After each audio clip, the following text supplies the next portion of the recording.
वहीं हिमाचल प्रदेश में 7वें और आखिरी चरण में 1 जून को लोकसभा के चुनाव है। बीजेपी ने चारों सीट पर अपने प्रत्याशियों की घोषणा कर दी है। वहीं कांग्रेस अब तक 2 ही प्रत्याशियों की घोषणा कर पाई है। इसी को लेकर शिमला संसदीय क्षेत्र के प्रभारी और हिमाचल के शिक्षा मंत्री रोहित ठाकुर ने हमारे ब्यूरो चीफ से खास बातचीत की। क्या कुछ कहा, सुनिए।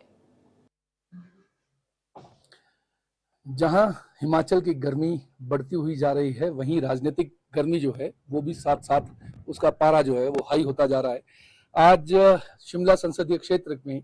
हमारे साथ मौजूद हैं हिमाचल के शिक्षा मंत्री रोहित ठाकुर जी, जिनसे हम जानने की कोशिश करेंगे कि संसदीय क्षेत्र शिमला जो क्षेत्र है, इसके लिए इनकी क्या तैयारियां हैं और सुल्तानपुरी जी को यहाँ से लड़वाने का जो नया एक अजीब सा फैसला लिया गया, उस पर क्या कहेंगे, ये जानने की कोशिश करेंगे। रोहित जी, आपका इंडिया न्यूज में बहुत बहुत स्वागत है। बहुत बहुत धन्यवाद। इसमें सर मैं ये जानना चाहूंगा,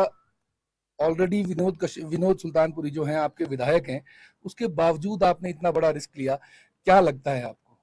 आप जानते हैं कि शिमला संसदीय क्षेत्र का एक भावनात्मक संबंध कांग्रेस पार्टी से रहा है और साथ ही साथ हमारी पार्टी ने, हमारे माननीय मुख्यमंत्री, पार्टी अध्यक्षा ने हमारे दोनों युवा विधायक है, जिनके जो सर्वे कांग्रेस पार्टी ने करवाया था, और इसमें दोनों हमारे प्रत्याशी जिनको घोषित किया गया, हालांकि इन दोनों ने अप्लाई भी नहीं किया था। चाहे हम शिमला पार्लियामेंट्री कॉन्स्टिट्यूंसी की बात करें, यहाँ पर हमारे को विनोद सुल्तानपुरी जी हमने इनको टिकट दिया है। इसी तरह से मंडी संसदीय क्षेत्र में विक्रमादित्य जी को टिकट दिया है और एक तरह का इनकी घोषणा के माध्यम से हमने संकेत अपने विश्वास के प्रति दिया है। जो कई तरह की कयास, कई तरह की बातें हमारी प्रतिद्वंदी पार्टी भारतीय जनता पार्टी कई तरह की बातें कर रही है, उसका भी मैं समझता हूँ इनके उम्मीदवार के रूप में घोषित होने के बाद हमने एक जवाब दिया है और हमें पूर्ण विश्वास है इन दोनों संसदीय क्षेत्र की जनता जनार्दन, हमारे चाहे मंडी की बात हो चाहे शिमला की बात हो, यहाँ की जनता जनार्दन का आशीर्वाद कांग्रेस पार्टी को रहेगा। रोहित जी, आपने देखा होगा कि शिमला संसदीय क्षेत्र जो है ये रिजर्व सीट है और यहाँ पर बहुत ज्यादा मतदाता जो हैं वो रिजर्व कैटेगरी से आते हैं।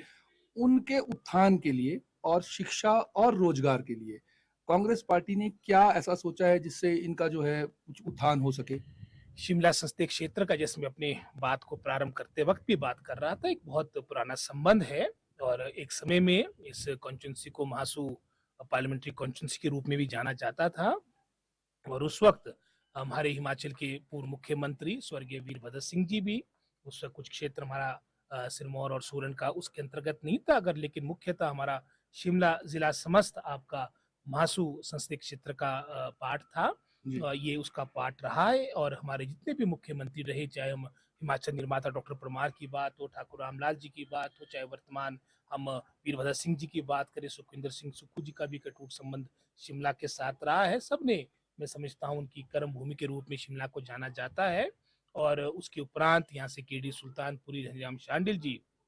जिनका संबंध आपके सोलन जिला से, दोनों हमारे जो कद्दावर नेता थे कांग्रेस पार्टी के, इनका संबंध रहा। ये यहाँ की प्रभु जनता जनार्दन के आशीर्वाद से आपके सांसद बने हैं और निश्चित रूप में कांग्रेस सरकार के पहले के कार्यकाल के दौरान, जैसे आपने कहा कि काफी बड़ा वर्ग हमारा यहाँ पर एससी कम्युनिटी से संबंध रखता है, बहुत से कार्य किए गए हैं और भविष्य में भी निश्चित रूप से हमेशा जब जब कांग्रेस पार्टी की सरकारें बनी है और वर्तमान में भी हमारा पूरा प्रयास होगा कि हर दृष्टिकोण से हमारे जितने वीकर सेक्शन है, डिप्राइव्ड सेक्शंस है, हालांकि अब वो हिमाचल जो मैं समझता हूँ जो 1947 में था, आज 70-75 निरंतर आपकी सरकारों के समय में मैं समझता हूँ भूतपूर्व विकास हुआ। जहां मात्र 8% के आसपास आपकी साक्षरता दर थी, आज 88% पहुंच चुकी है। आपके संसाधनों का कांग्रेस और बीजेपी कोई मुकाबला नहीं कर सकती है।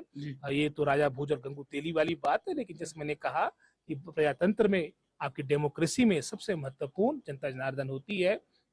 चाहे तब आप चाहे धन बल रखो, चाहे मसल पावर लगाओ, अगर लोगों ने मन बना दिया आपको हराने का तो कोई भी आपको बचा नहीं सकता। फिर 2023 में भी नगर निगम शिमला, जिसे मिनी हिमाचल कहा जाता है, वहां पर भी कांग्रेस पार्टी की 3/4 मेजॉरिटी के साथ जीत हुई। अब ये 4 पार्लियामेंट के इलेक्शन है, ये भी मैं समझता हूँ इन्होंने जो कुछ सीटें जीतनी भी थी पार्लियामेंट की, ये जिन्होंने उल्टा दाव ये सरकार को अस्थिर करने का लिया, मेरे को लगता है पार्लियामेंट की सीट में भी कहीं मैं समझता हूँ उनको बहुत नुकसान होगा और जहां तक तो विधानसभा की सीट है वहां तुम्हारा फिर से छक्का लगेगा।